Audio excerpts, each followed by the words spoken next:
Today we've got a special topic, a topic that Chris has a good amount of experience with, and that has to do with growing your list of emails outside of Amazon. You may be selling on Amazon right now, but we all know, especially when you've sold on Amazon for a while, that the Amazon game can sometimes be exciting and it can sometimes be heartbreaking. So if you want to secure your business and you want to secure your customers, one of the things that you can do, and I highly recommend it, is start building your own email list. So we're going to talk about a number of things around that today. So Chris, where can we kick off here? What's a good starting point? How about this? Let's start with the basics. I mean, how do you even grow your list of customers outside of Amazon?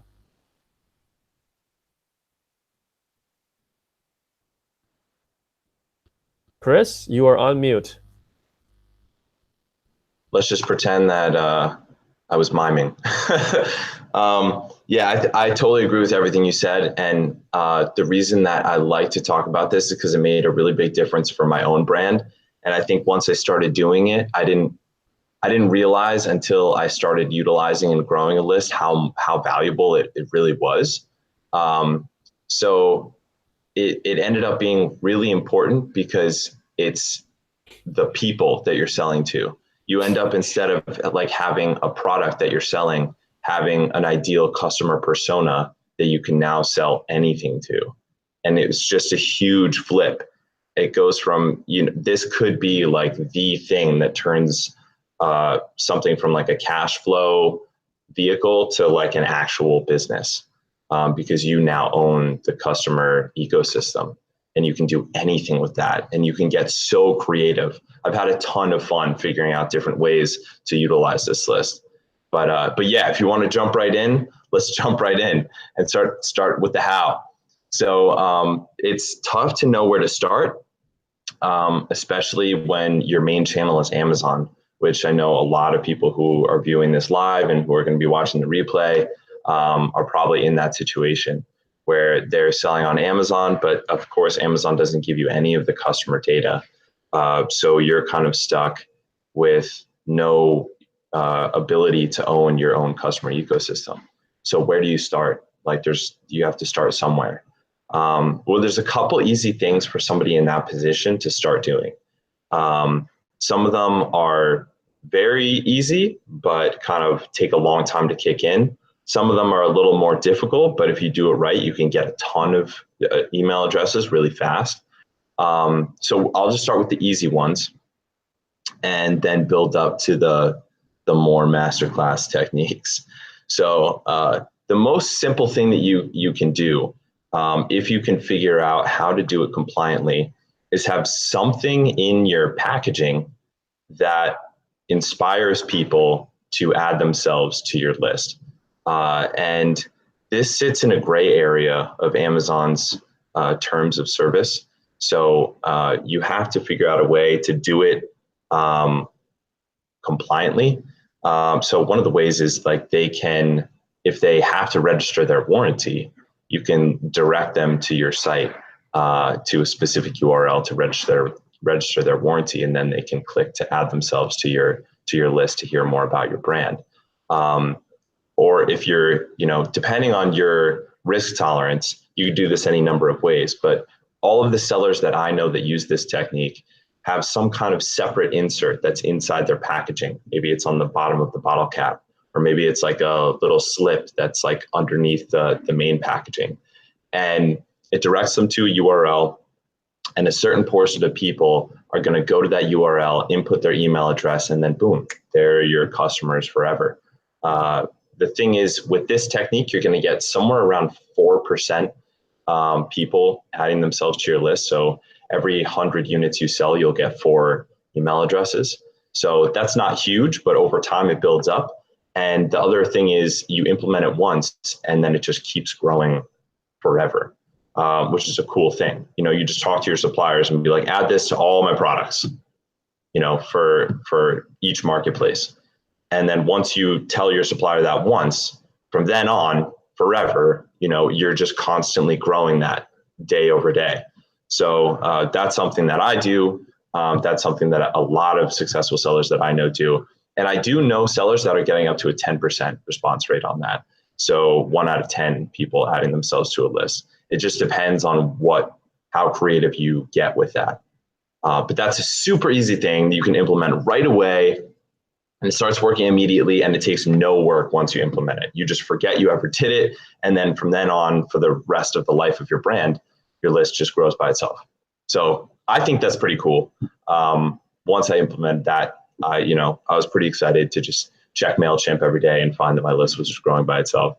And that's another thing, by the way. I think if you're implementing this for the first time, tools wise, MailChimp is probably the easiest to go, since we're talking about the how to get started. You can easily make an account on MailChimp, and they have all the basics that you need. You can't do anything super fancy with MailChimp. If you want to get super duper fancy, then you get into like the whole kind of CRM management systems like HubSpot. But you can do drip campaigns. You can send email blasts. You can send emails that look like it's just you typing, that don't look super markety. And of course, it's totally compliant. So they deal with compliance too. So that's super helpful. But that's kind of like the bottom, the basic. If you just do that, then it's almost no work and your list grows by itself forever, which is cool. But if you want to really juice this, there's some things that you can do that make it grow super fast, like all at once. And then the cool thing about growing a list is once you get some momentum, it almost starts to like have a life of its own, because once you get to a certain scale, you can start doing list swaps with other people in similar spaces, which means you have a significant list of email addresses and you partner with somebody else. So you're doing the nerve pain supplement. You're doing some kind of anti-inflammatory supplement that solves nerve pain, for instance. And then you partner with the people who have like nerve pain arm braces. They're not selling supplements. They're not your direct competitors, but they have probably the exact same customer demographic as you. So why not, offer their list more value by letting them know that you guys exist, and offer your list value by letting them know that these other guys exist. And the best way to do this is by content. So once your list does get to a significant size, and we'll talk about other things to like get it from 0 to X, but once you do get to a significant size, that's when shit gets really fun, because you can create content or jointly create content with somebody else and share that content with both your list and their list, and both of you get to grow your list. We're actually doing this right now as we speak.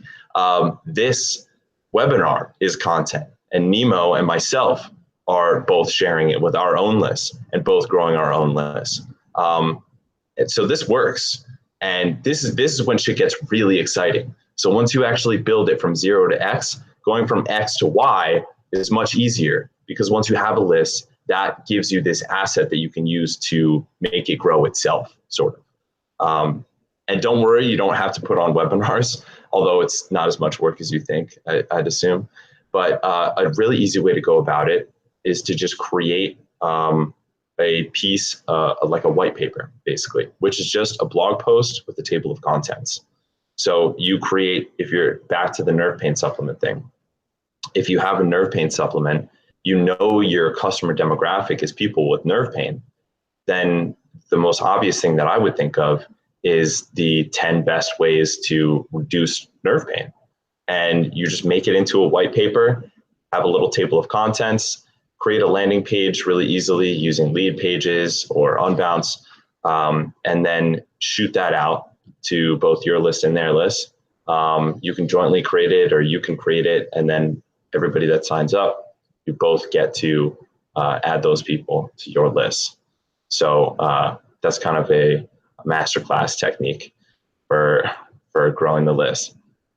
But I don't want to like monopolize this entire thing, Nemo. So if you want to jump into anything, or if you're curious about something that I said that I just kind of rolled over, you can let me know.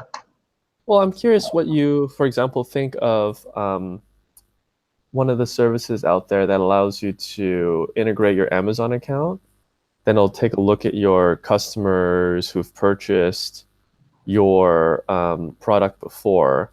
Then it'll Yeah. take all that address information and do lookups, and it'll get around Hmm. 30 to 40% of your historical customer base's emails by just Totally. phishing. And the emails are legitimate. Any thoughts on those services? I forgot the name of one Yeah. of them. I personally used one, and it get me real email addresses. And when I emailed those email addresses, they did purchase. Yeah, I think that's interesting to explore, and I have done it as well through Managed by Stats a while back.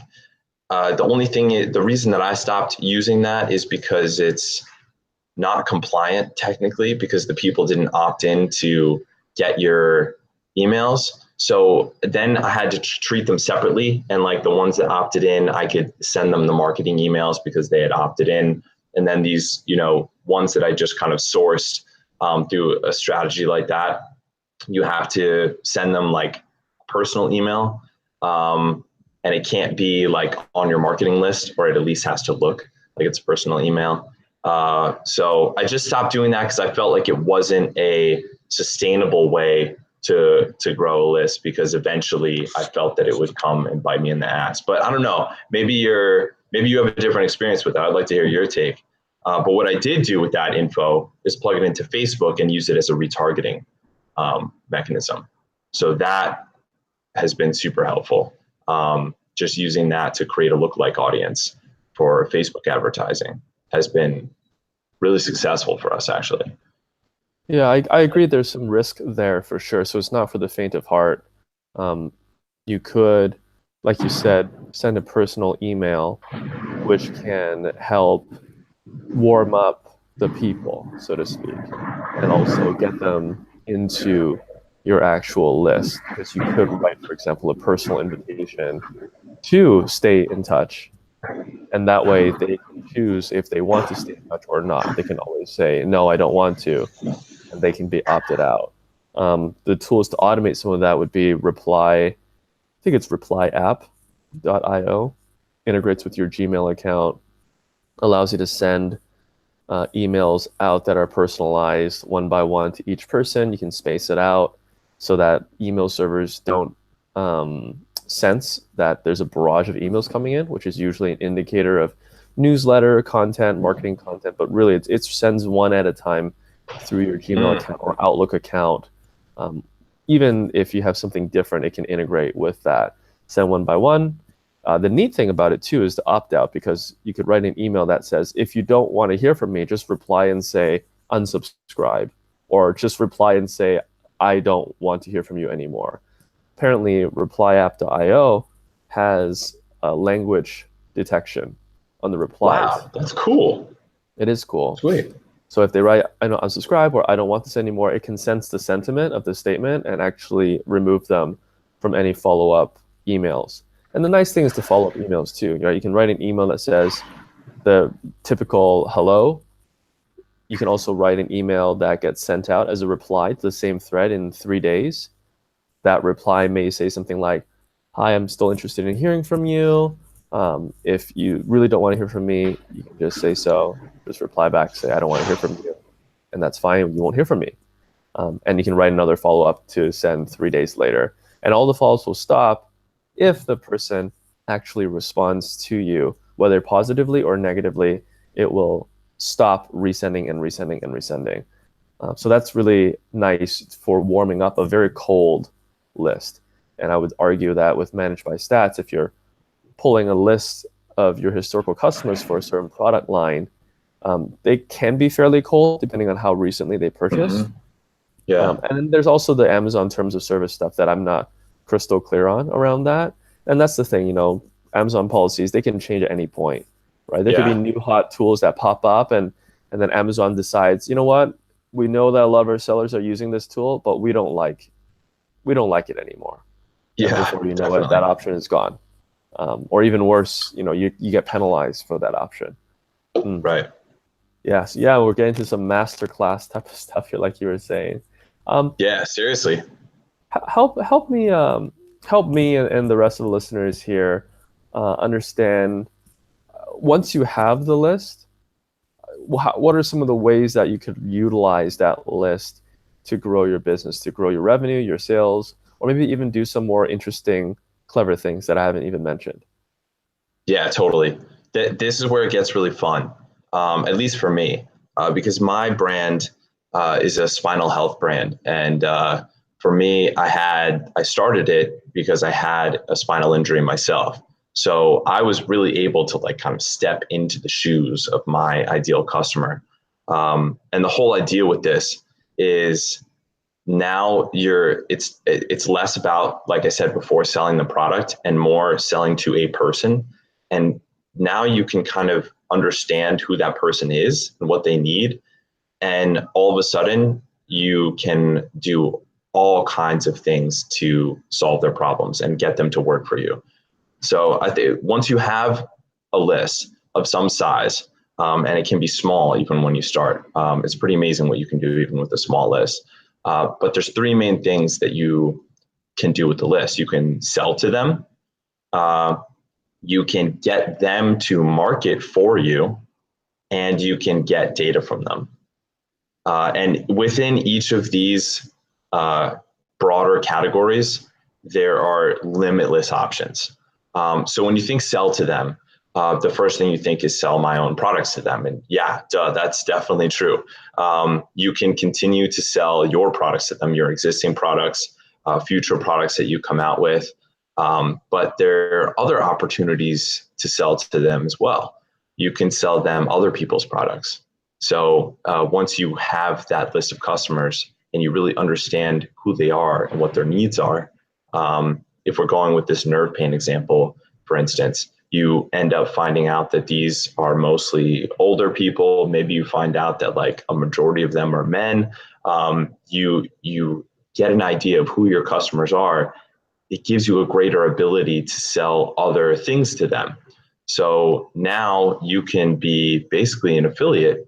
And when you find things that could help out your customer persona, you can sell them other people's products that you then get a commission on. So it becomes its own cash generating vehicle. And a lot of sellers that I know that have gotten really deep into this call their list their personal ATM. That's literally their nickname for their list, because you can basically hit it up anytime. And as long as you're still adding value and people are not unsubscribing because they don't think that you're just sucking from them, you can continue to sell to them. And it's pretty amazing. It's evergreen.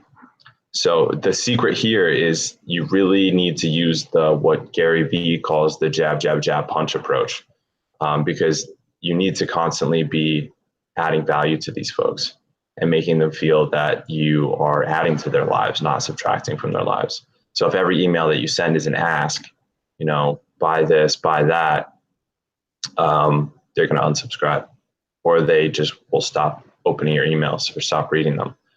But if you're adding value to their lives somehow, and they enjoy being on your email list, then you're more likely to be able to monetize them. So if you're giving them helpful information, going back to the nerve pain example and that white paper that shows them 10 ways to reduce nerve pain, or you're telling stories, because people connect with stories more than anything else. So one of the best ways to add value is to tell stories that then teach, especially if it's from you or if it's from another customer, even better. But if you engage them with stories, and it doesn't have to be like a novel, it can be like a little thing that happened to you during the day, that somehow connects to them, or a lesson learned. That's the best way to continue to add value to the list. And if you keep doing that, then you can continue to sell to them. And a certain portion of them are going to really love you. That's the cool thing. And that's what we've found, that this small or a smaller portion of the list, a minority of the list, ends up opening every single email and like opening them right away and responding like all the time. And those people are really interesting because those are the ones that you can get to then market for you for free. One of the things my brand did was just sent out a couple email. I mean, we've done this a number of times actually, is send out an email that says, hey, send us a video review or video testimonial of you using the product, and we'll give you a discount code. And people like unbelievably, because sometimes I think I'm like, I wouldn't do it, but people do it. People send back the easiest thing is for them to send back text testimonials, which you can use in marketing material. But the most powerful thing is video testimonial, because that's what you can use for then retargeting on Facebook for your Facebook campaigns or anything else. You could put it in your checkout flow to help convert so that you don't have dropped carts. You can put them on a special site, a special place on your website. And it's not just video testimonials. You can source product photography from them. You can get them to share your stuff on Facebook. But these people or you can get them to refer other customers as well. You can get them to take part in your referral or affiliate program themselves and help out their friends who are also in your customer demographic, or add their friends to your email list. There's pretty much unlimited ways for you to utilize this list to get them to market for you too. So you're selling to them, you're getting them to market for you. And then the last one, getting data from them. So if you want to launch a new product or a new line of products, the best people to tell you what the ideal next product is your ideal customer. So instead of guessing or using online tools, you can just ask your people now. And surprisingly, again, sometimes I use strategies that would not work on me, but they work. And so I want to stress that, because sometimes I think no, I would never open that email, but people do. People actually do. It's kind of crazy. But basically, say you want to launch another product. Actually, Nemo in 500 Startups, one of the company's public goods, were you one of their mentors? No, I wasn't, but I knew a little bit of them. Yeah, tell me more. Yeah. So that was one of my favorite companies in the batch. I totally love those guys. I use their products all the time. It was a consumer goods company with an interesting model. Basically, they sold products at cost, but you had to subscribe to them to get them. So it was kind of like an online BJ's, but it was all organic. And it was, at the time that they went through the program, it was only bathroom products like shampoo, toothbrush, face wash, stuff like that. And their strategy was interesting because I put myself on their list because they were really smart guys. I wanted to see what they were doing. When they were launching new products, they went real deep with sourcing data from the customer. I got an email from them that somehow made me want to open it. I don't remember what the subject line was, but that's another important thing is subject lines. We could talk about that. But I opened it, and inside was a message that made me feel important. It said something like, you were one of our first, beta customers, beta users. We really value, our early customers and our early testers of our products and this new wave of consumer goods that we're trying to create. We value your input, and we'd love it if you could impact our company in telling us what you want next.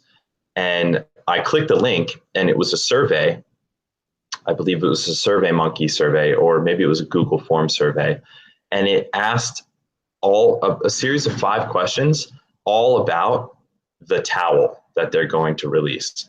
And it was for a towel, what are you looking for? Something that's plush, something that's thin, something that's absorbent, something that's soft. And it literally had 5 questions all about a towel. And I can't imagine, how much data they got from that, because like I said, I don't really open marketing emails very often. And I opened this one. Maybe it's because I'm friends with Morgan, but they asked such deep questions about a towel, and I answered them all. And my own answers were surprising to me. I was like, yeah, no, I don't really want something super thick like a blanket. I want something that absorbs water. And they then used that data that they got from all of the customers to basically generate a spec automatically for them to send to their supplier. Say, hey, for the towel product that we're releasing, here are the specs. We want it to be, thin or medium thickness. We want it to be super absorbent, not plush, blah, blah, blah. And without that data, they would have only been guessing. And that's just one piece of data you can get from your customers for new products. You can get all kinds of data from them. Anything you want to know about your ideal customer demographic, you can now just ask them, which totally changes the game and changed, everything for me. And the cool thing is, if you are successful in telling them stories and really getting them to connect through stories and value that you deliver them, they'll want to participate. They'll really want to have a two-way relationship. So when you have that call to action in your email, like hit reply and let us know, blah, blah, blah, blah, blah, people will do it because they feel some type of like emotional connection with you. They feel like a relationship with you because they've been hearing from you over and over again. So yeah, those are my favorite ways to utilize the list. But again, it's completely infinite. And you're also a master at this, Nemo. So if you want to jump in, always love to hear your take as well. No, you're making me work. I'm supposed to just ask you questions and then you say a bunch of brilliant things and I get to kick back and relax. I'm cool and with that. Scenery. That works. I like what you were saying about using the list in a lot of creative ways. There are definitely stories. I met this wonderful keyboard company at a young entrepreneurs club dinner over at CES in Las Vegas. I was invited to the dinner. I'm not part of the groups, but I knew people in it. Met this guy called Andrew, runs the keyboard company. I think it's called Kono, Kono, mechanical keyboards. And what they do is they use a lot of giveaways and sweepstakes promotions to take their existing list and have them refer their products and their special offers to their friends on social media. Now think about it, right? This has to work with the audience that you have. People who buy mechanical keyboards tend to be gamers. Not always, but for the most part, they're gamers. One fun fact is, I think on one of the recent video game tournaments, like, you know how esports is just getting bigger and bigger. The winner, this Korean gentleman, almost always Korean gentleman seems to be the winner, right? He, they bring their own gear to the contest, and some of them are sponsored. When he won, he became the champion. The keyboard that he was using, he, lifted it up, was very happy, obviously, about winning, and that keyboard was their keyboard. Wow, so you can, that's kicking. Pretty cool, right? And this is one of the most major games out there today. So as you can imagine, a lot of people who are geeking out about esports are wondering, okay, what keyboard does this champion player use? And you can imagine the next thing they probably do is use social media, right? So this is a very social media savvy type of group. The software platforms that he used to drive these giveaways, I believe he used woobox.com, WOOBOX.com. With Woobox, and I tried it out myself. You set up your contest, and there are different types of contests. He likes to use sweepstakes. Then you edit the content, and then when you make it go live, you're given this link. The link you can share in your email first. So the email might say, "Hey everyone, this upcoming product, we have this green keyboard. We're excited about it. Here's some beautiful imagery around it. If you want to get on the wait list, or if you want early access to this product, or if you want to know when this is finally live, go to this page, type in your email address. If you do that, you'll also, for every 100 people that sign up, one of you will get a free keyboard when it launches." And that's the sweepstakes component right there. So let's say you click on the link in the email, it takes you to the page, which is powered by Woobox. It's designed in an intelligent way to help you get interested, and then to help you not only put in your email address, but to share it on social media. Share it on any social media platform that you can think of. And if the people you share it to, which could be your Facebook friends, Twitter followers, whatever that might be, if they click on the link that you shared and they also sign up, well, guess what? You get additional entries, which means the odds of you winning the keyboard goes up. And there's a leaderboard which can show you where you are in terms of the number of entries that you have, which allows for some competition as well. It gets pretty clever. What's the platform that does this? Built in. The platform is called Woobox, WOOBOX.com. There's also another one I tried called kickofflabs.com. When you get to an advanced level, the differences between the two platforms do become important. They're the difference between your subscribers referring at a higher rate or a lower rate, for example.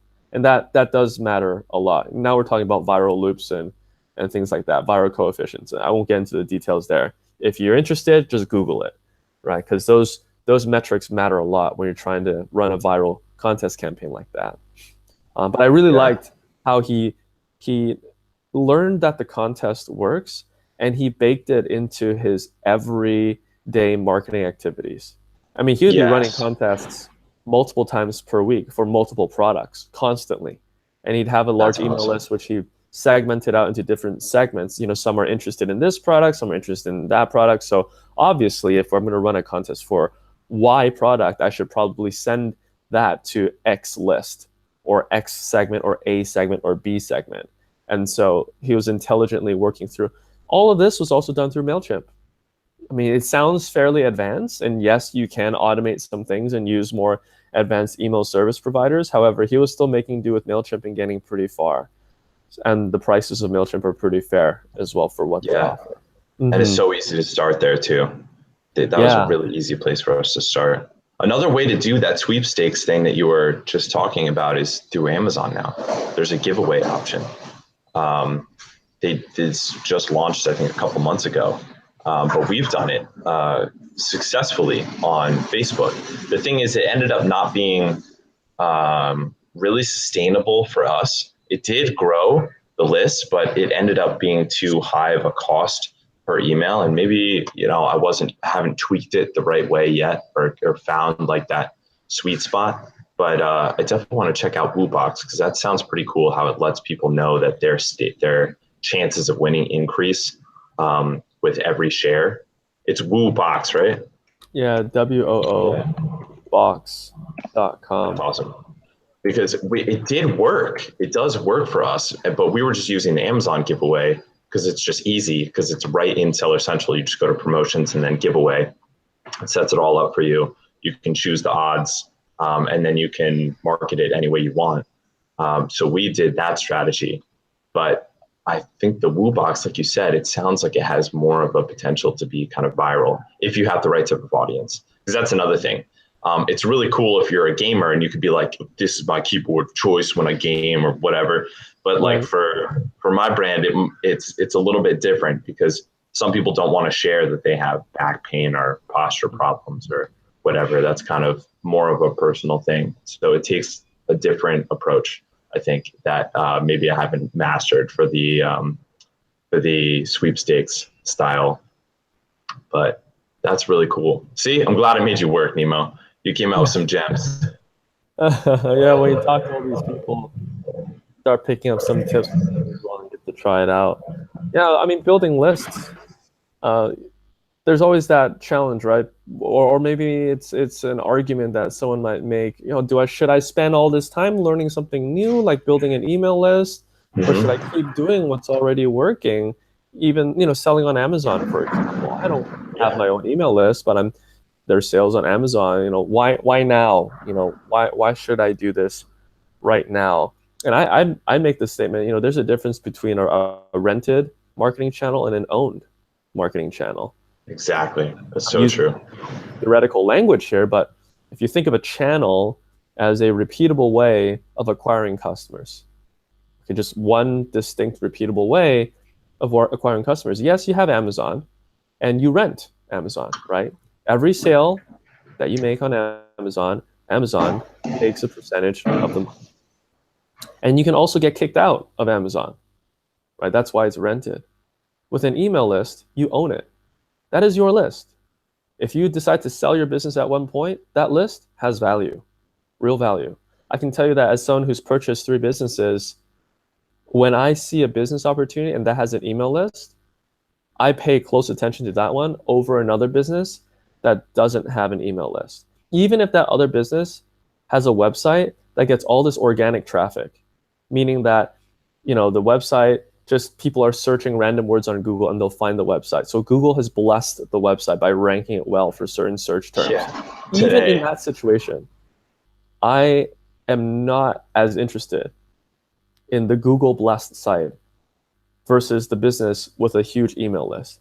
Why? Because Google can change their algorithms and suddenly Exactly. the rankings can plummet. I've seen too many analytics graphs where you see traffic going like this and it looks great and then it just goes like this. What happened? Oh, there was the whatever update from Google. What panda, turtle, I don't know what they call them nowadays, right? So it plummets and it hurts. It hurts because even those websites, what do? They're renting their traffic from Google. Kinda. I mean, they're not really paying Google necessarily unless you start buying AdWords ads. But in But some way, whatever they're shape, or doing for form, SEO though, it's that's so true. similar to Amazon. Yeah. That's true. They are spending money on SEO. And just like you can spend money for Amazon SEO, you can spend money for Google SEO. So like the rented channel versus the owned channel, I can tell you right now, if you have the chance or you decide to think about what your next initiative is to secure your business, to take the risk out of it, absolutely consider the owned email list. Let's take some examples here, right? You own the email list and you upload it to MailChimp. Let's say that you're sending emails out and it's your first time. You don't know all the nuances of it. So what happens?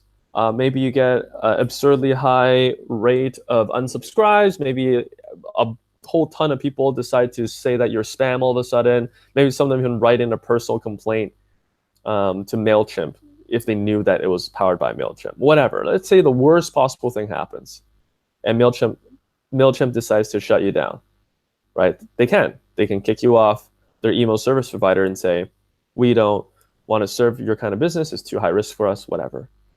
Well, lesson learned, first of all, don't do that stuff again. You can still take your email list and upload it to a brand new email service provider. Who might that be? You could go to ActiveCampaign, Campaign Monitor, Customer.io, paired with SendGrid. The list is endless. There are, I think, over 300 different email service providers. Over 300. I mean, don't mess up 300 times, else you're going to run out. Yeah, Think exactly. smarter than that, You're far Yeah. smarter than that. And that way you will always have an opportunity to get people to pay attention to what you offer. And like you said, the personal ATM, I know I have one. It's really nice. I sent an email out yesterday, and the money comes in. And then also, for me, it's important that I keep that personal ATM going because the cash doesn't just go into my pocket, but it also goes into my employees' pockets, right? Keeping them employed, giving them a good life. So that's going to be very important to take care of that list. Yeah, totally. And I think because you mentioned, do I, putting myself in the viewer's shoes, like, do I spend the time doing this or do I juice what's already working, learning a whole new skill, blah, blah, blah. But I think what I learned once I started utilizing this is that it doesn't actually take as much work as you think if you do it right. For instance, the way that I write all my emails is while I'm walking, I just record it on my phone and send it to an employee or a VA. And then I just have it transcribed. I check it, just make sure that it's all good, and then it gets sent out.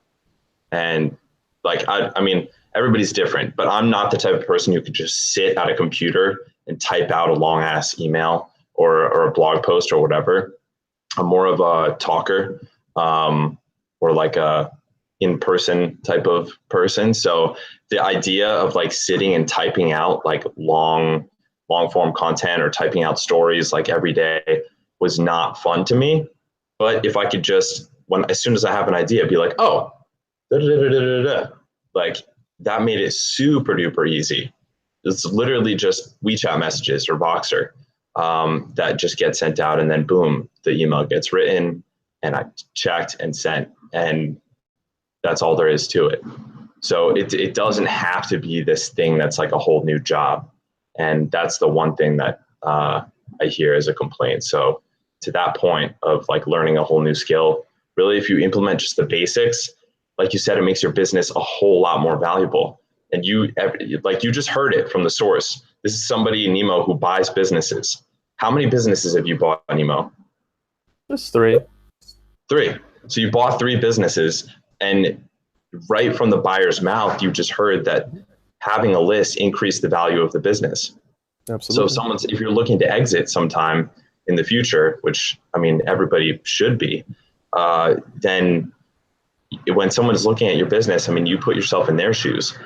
If you don't own any kind of customer ecosystem and you don't have any semblance of your own distribution channel, that's a much higher risk investment, because like our buyer right now live just said, that channel could go away someday and that business would be gone because you were banking on renting your traffic, and you have no way of owning that. And if somebody, Amazon, Google, Facebook even, says, no, what you do now, we don't like it anymore, that business evaporates, or at least becomes much harder to run, or more expensive to run. So owning your own customer database makes your business more valuable for when you're looking to exit as well. It's another big plus. Absolutely. I think you touched on something important, which is the amount of time and energy. Yeah, it doesn't take that much time and energy if you do it right. I'll give you an example of how I like to do it nowadays, because I don't have that much time. If I can get the result in as little time as possible, call me interested for sure. That's like the mantra that I have to go by nowadays. I know for sure that if there's a business out there that is for sale, and let's say it's on any of the business websites that you can think of. Let's just use Flippa as an example, right? Easy stuff. Sometimes the people who are selling don't really realize the value of their own email list. They'll list their business for sale, and they'll think that the value of it is in the product, the intellectual property, because they poured all this money into making it, whatever that might be. And then they also, in like some like bullet point at the bottom, they'll mention, oh, and we also have a customer list with their emails, like historical customers of 50,000. I'm zooming in right to that bullet point. I'm like, ooh, what 50,000? That's interesting. If they're selling for $50,000, which can totally happen on sites like Flippa, that's $1 an email. Okay, I'm spending $1 to get one email.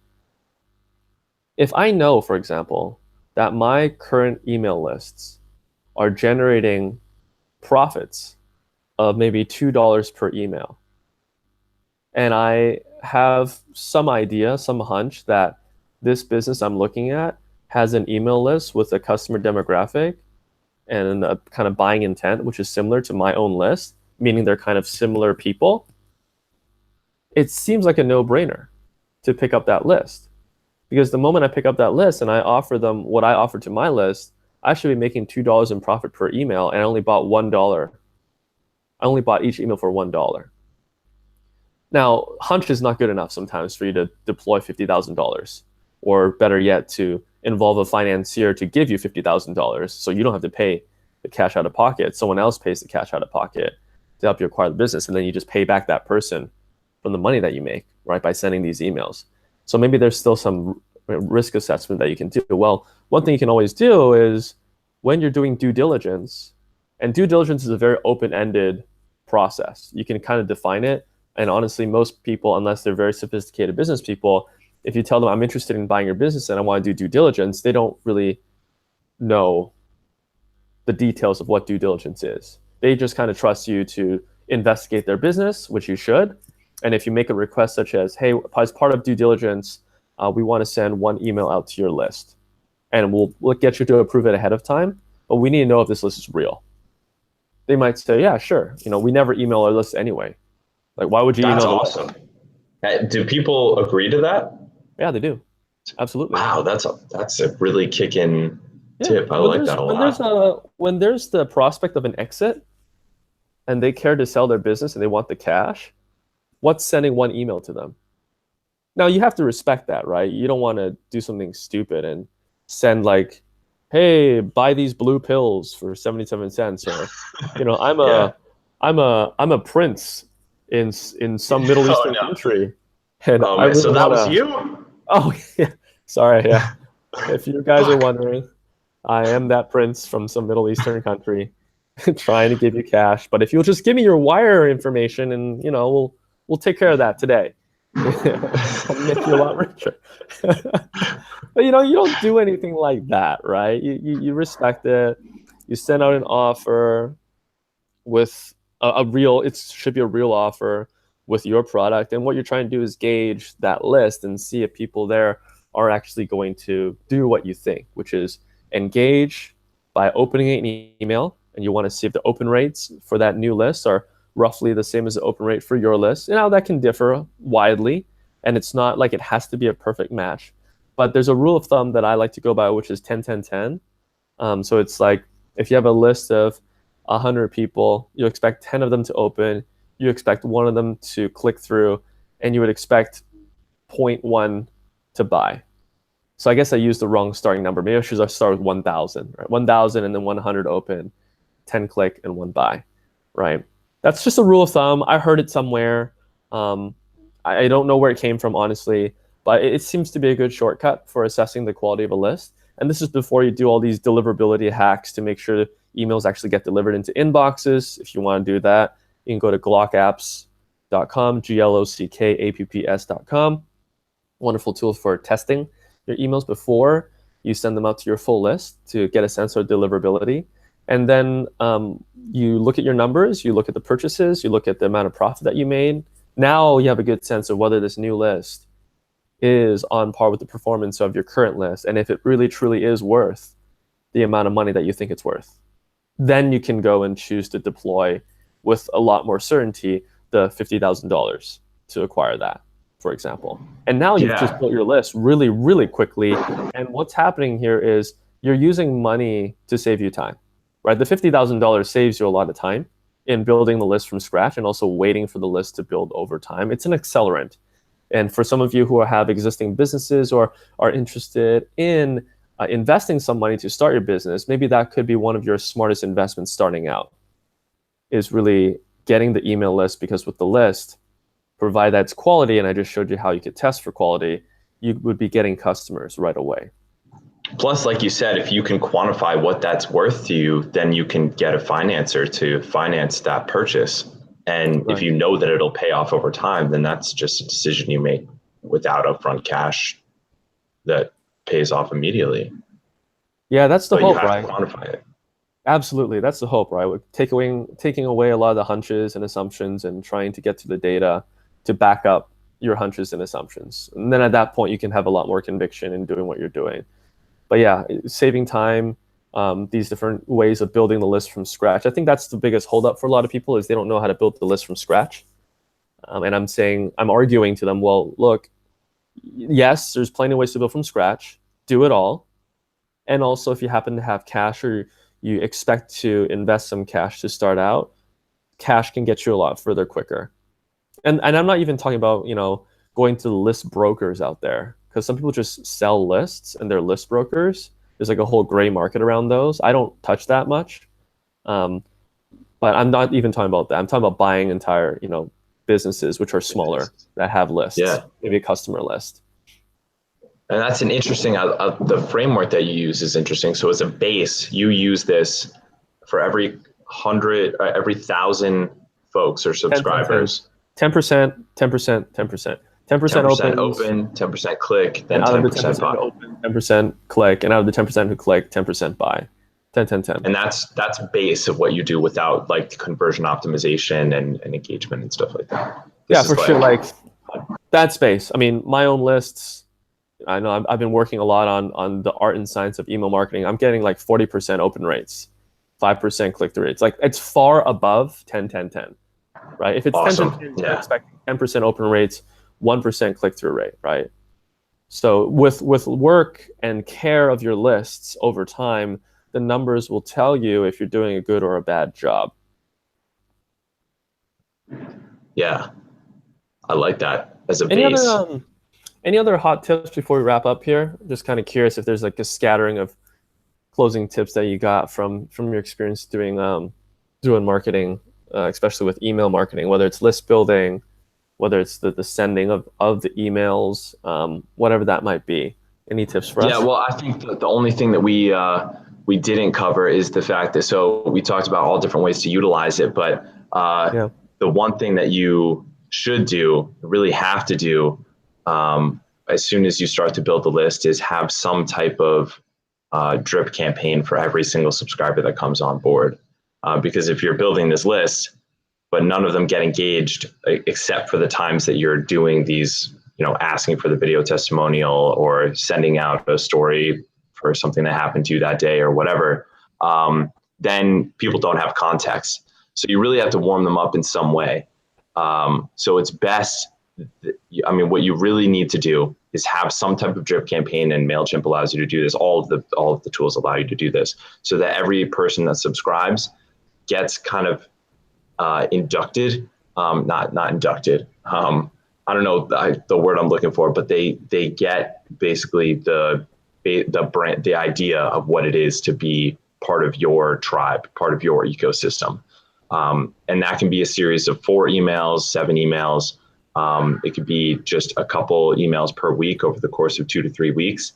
And you're mostly just offering value. So then by the time they've gone through that process, 2 weeks after being on your list, they already love you. They already have chosen whether or not you are talking to them and they are the right person to be receiving these emails, and they're already warmed up for the things that you do send, those asks, those record me a video testimonial, share this on Facebook, and whatnot. Yeah. So a drip campaign, for those of you out there who aren't super familiar with the term, it's an automatic or an automated sequence of emails sent over a time period. And you can specify, okay, when someone subscribes, instantly I want to send them this email.